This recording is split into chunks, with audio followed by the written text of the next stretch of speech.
Welcome to Immerse Beginnings, reading for Week 3, Day 13. Then the Lord said to Moses, I will strike Pharaoh in the land of Egypt with one more blow. After that, Pharaoh will let you leave this country. In fact, he will be so eager to get rid of you that he will force you all to leave. Tell all the Israelite men and women to ask their Egyptian neighbors for articles of silver and gold. Now the Lord had caused the Egyptians to look favorably on the people of Israel. And Moses was considered a very great man in the land of Egypt, respected by Pharaoh's officials and the Egyptian people alike. Moses had announced to Pharaoh, This is what the Lord says. At midnight tonight I will pass through the heart of Egypt. All the firstborn sons will die in every family in Egypt, from the oldest son of Pharaoh, who sits on his throne, to the oldest son of his lowliest servant girl who grinds the flour. Even the firstborn of all the livestock will die. Then a loud wail will rise throughout the land of Egypt, a wail like no one has heard before or will ever hear again. But among the Israelites it will be so peaceful that not even a dog will bark. Then you will know that the Lord makes a distinction between the Egyptians and the Israelites. All the officials of Egypt will run to me and fall to the ground before me. Please leave, they will beg. Hurry, and take all your followers with you. Only then will I go. Then, burning with anger, Moses left Pharaoh. Now the Lord had told Moses earlier, Pharaoh will not listen to you, but then I will do even more mighty miracles in the land of Egypt. Moses and Aaron performed these miracles in Pharaoh's presence, but the Lord hardened Pharaoh's heart, and he wouldn't let the Israelites leave the country. While the Israelites were still in the land of Egypt, the Lord gave the following instructions to Moses and Aaron. From now on, this month will be the first month of the year for you. Announce to the whole community of Israel that on the 10th day of this month, each family must choose a lamb or a young goat for a sacrifice. One animal for each household. If a family is too small to eat a whole animal, let them share with another family in the neighborhood. Divide the animal according to the size of each family and how much they can eat. The animal you select must be a 1-year-old male, either a sheep or a goat, with no defects. Take special care of this chosen animal until the evening of the 14th day of this first month. Then the whole assembly of the community of Israel must slaughter their lamb or young goat at twilight. They are to take some of the blood and smear it on the sides and top of the door frames of the houses where they eat the animal. That same night, they must roast the meat over a fire and eat it along with bitter salad greens and bread made without yeast. Do not eat any of the meat raw or boiled in water. The whole animal, including the head, legs, and internal organs, must be roasted over a fire. Do not leave any of it until the next morning. Burn whatever is not eaten before morning. These are your instructions for eating this meal. Be fully dressed, wear your sandals, and carry your walking stick in your hand. Eat the meal with urgency, for this is the Lord's Passover. On that night I will pass through the land of Egypt and strike down every firstborn son and firstborn male animal in the land of Egypt. I will execute judgment against all the gods of Egypt, for I am the Lord. But the blood on your doorposts will serve as a sign, marking the houses where you are staying. When I see the blood, I will pass over you. This plague of death will not touch you when I strike the land of Egypt. This is a day to remember. Each year from generation to generation, you must celebrate it as a special festival to the Lord. This is a law for all time. For 7 days the bread you eat must be made without yeast. On the first day of the festival, remove every trace of yeast from your homes. Anyone who eats bread made with yeast during the 7 days of the festival will be cut off from the community of Israel. On the first day of the festival, and again on the 7th day, all the people must observe an official day for holy assembly. No work of any kind may be done on these days except in the preparation of food. Celebrate this festival of unleavened bread, for it will remind you that I brought your forces out of the land of Egypt on this very day. This festival will be a permanent law for you. Celebrate this day from generation to generation. The bread you eat must be made without yeast from the evening of the 14th day of the first month until the evening of the 21st day of that month. During those 7 days, there must be no trace of yeast in your homes. Anyone who eats anything made with yeast during this week will be cut off from the community of Israel. These regulations apply both to the foreigners living among you and to the native-born Israelites. During those days you must not eat anything made with yeast. Wherever you live, eat only bread made without yeast. Then Moses called all the elders of Israel together and said to them, "Go, pick out a lamb or young goat for each of your families, and slaughter the Passover animal. Drain the blood into a basin. Then take a bundle of hyssop branches and dip it into the blood. Brush the hyssop across the top and sides of the doorframes of your houses, and no one may go out through the door until morning. For the Lord will pass through the land to strike down the Egyptians, but when he sees the blood on the top and sides of the doorframe, the Lord will pass over your home. He will not permit his death angel to enter your house and strike you down." Remember, these instructions are a permanent law that you and your descendants must observe forever. When you enter the land the Lord has promised to give you, you will continue to observe this ceremony. Then your children will ask, "What does this ceremony mean?" And you will reply, "It is the Passover sacrifice to the Lord, for he passed over the houses of the Israelites in Egypt, and though he struck the Egyptians, he spared our families." When Moses had finished speaking, all the people bowed down to the ground and worshipped. So the people of Israel did just as the Lord had commanded through Moses and Aaron.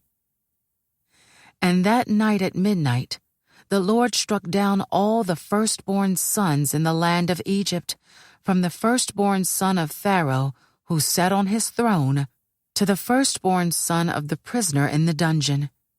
Even the firstborn of their livestock were killed.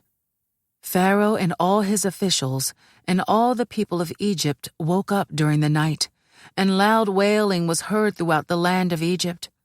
There was not a single house where someone had not died. Pharaoh sent for Moses and Aaron during the night. "Get out," he ordered. "Leave my people, and take the rest of the Israelites with you. Go and worship the Lord as you have requested. Take your flocks and herds as you said, and be gone. Go, but bless me as you leave." All the Egyptians urged the people of Israel to get out of the land as quickly as possible, for they thought, "We will all die." The Israelites took their bread dough before yeast was added. They wrapped their kneading boards in their cloaks and carried them on their shoulders. And the people of Israel did as Moses had instructed. They asked the Egyptians for clothing and articles of silver and gold. The Lord caused the Egyptians to look favorably on the Israelites, and they gave the Israelites whatever they asked for. So they stripped the Egyptians of their wealth. That night, the people of Israel left Ramesses and started for Succoth. There were about 600,000 men, plus all the women and children.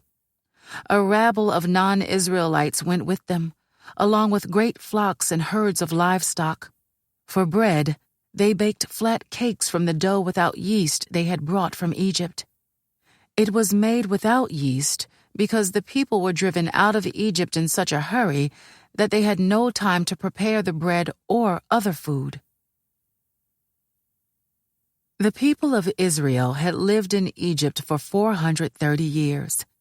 In fact, it was on the last day of the 430th year that all the Lord's forces left the land.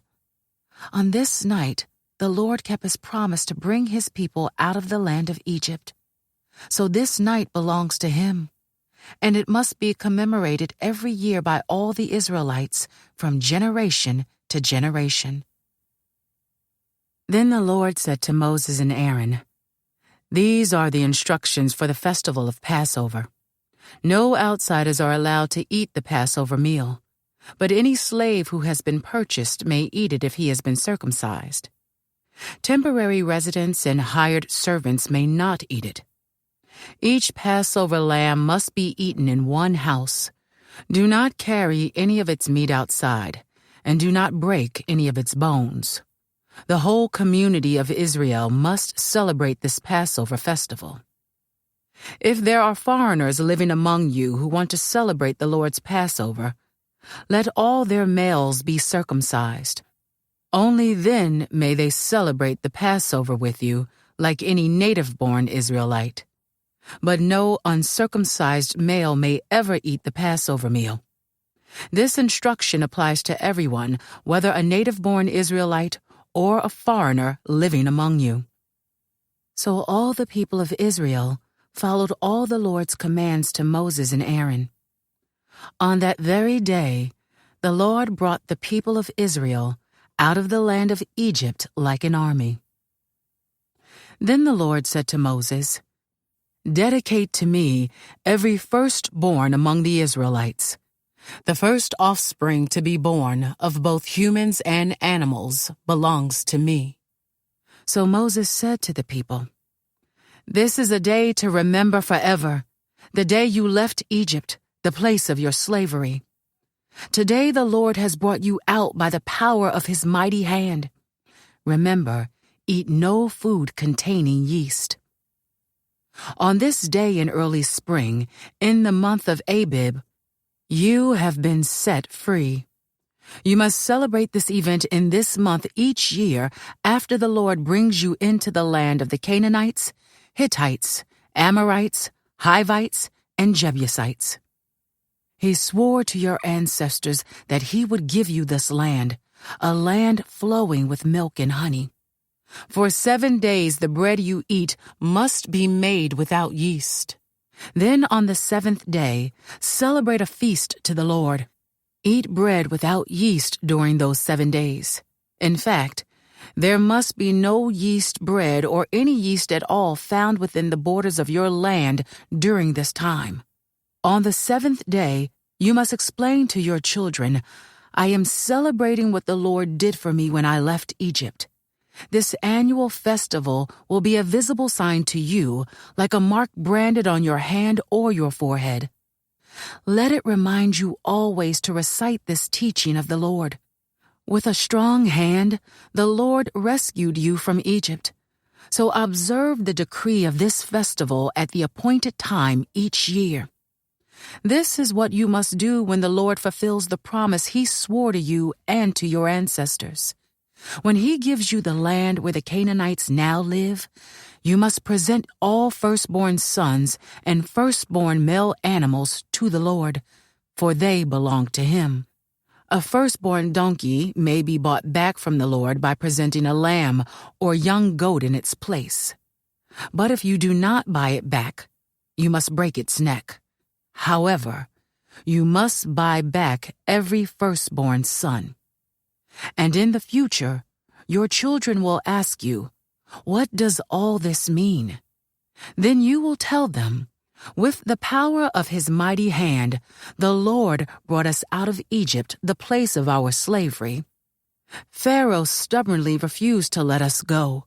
So the Lord killed all the firstborn males throughout the land of Egypt, both people and animals. That is why I now sacrifice all the firstborn males to the Lord, except that the firstborn sons are always bought back. This ceremony will be like a mark branded on your hand or your forehead. It is a reminder that the power of the Lord's mighty hand brought us out of Egypt."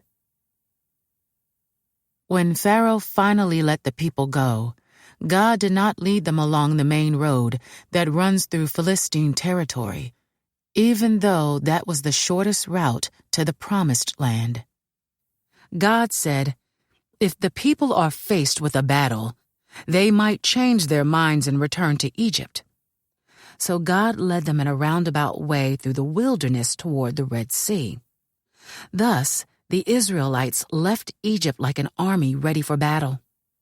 Moses took the bones of Joseph with him, for Joseph had made the sons of Israel swear to do this. He said, God will certainly come to help you. When he does, you must take my bones with you from this place. The Israelites left Succoth and camped at Etham on the edge of the wilderness. The Lord went ahead of them. He guided them during the day with a pillar of cloud, and he provided light at night with a pillar of fire. This allowed them to travel by day or by night, and the Lord did not remove the pillar of cloud or pillar of fire from its place in front of the people. Then the Lord gave these instructions to Moses. Order the Israelites to turn back and camp by Pi-hahiroth between Migdal and the sea. Camp there along the shore, across from Baal-zephon.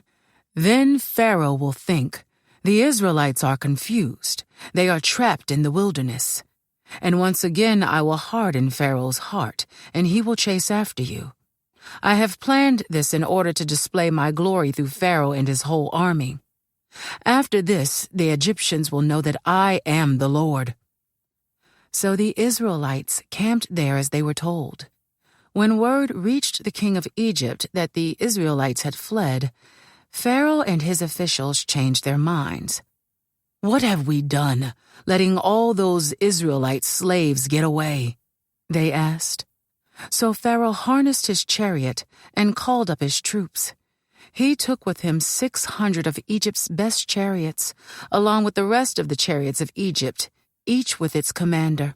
The Lord hardened the heart of Pharaoh, the king of Egypt, so he chased after the people of Israel who had left with fists raised in defiance. The Egyptians chased after them with all the forces in Pharaoh's army, all his horses and chariots, his charioteers and his troops. The Egyptians caught up with the people of Israel as they were camped beside the shore near Pi-hahiroth, across from Baal-zephon. As Pharaoh approached, the people of Israel looked up and panicked when they saw the Egyptians overtaking them. They cried out to the Lord, and they said to Moses, "Why did you bring us out here to die in the wilderness? Weren't there enough graves for us in Egypt? What have you done to us? Why did you make us leave Egypt? Didn't we tell you this would happen while we were still in Egypt? We said, 'Leave us alone. Let us be slaves to the Egyptians. It's better to be a slave in Egypt than a corpse in the wilderness.'" But Moses told the people, "Don't be afraid. Just stand still and watch the Lord rescue you today. The Egyptians you see today will never be seen again. The Lord himself will fight for you. Just stay calm." Then the Lord said to Moses, "Why are you crying out to me? Tell the people to get moving. Pick up your staff and raise your hand over the sea. Divide the water so the Israelites can walk through the middle of the sea on dry ground. And I will harden the hearts of the Egyptians, and they will charge in after the Israelites. My great glory will be displayed through Pharaoh and his troops, his chariots and his charioteers. When my glory is displayed through them, all Egypt will see my glory and know that I am the Lord." Then the angel of God, who had been leading the people of Israel, moved to the rear of the camp. The pillar of cloud also moved from the front and stood behind them. The cloud settled between the Egyptian and Israelite camps. As darkness fell, the cloud turned to fire, lighting up the night. But the Egyptians and Israelites did not approach each other all night. Then Moses raised his hand over the sea, and the Lord opened up a path through the water with a strong east wind. The wind blew all that night, turning the seabed into dry land. So the people of Israel walked through the middle of the sea on dry ground, with walls of water on each side. Then the Egyptians, all of Pharaoh's horses, chariots, and charioteers, chased them into the middle of the sea. But just before dawn, the Lord looked down on the Egyptian army from the pillar of fire and cloud, and he threw their forces into total confusion. He twisted their chariot wheels, making their chariots difficult to drive. "Let's get out of here, away from these Israelites," the Egyptians shouted. "The Lord is fighting for them against Egypt."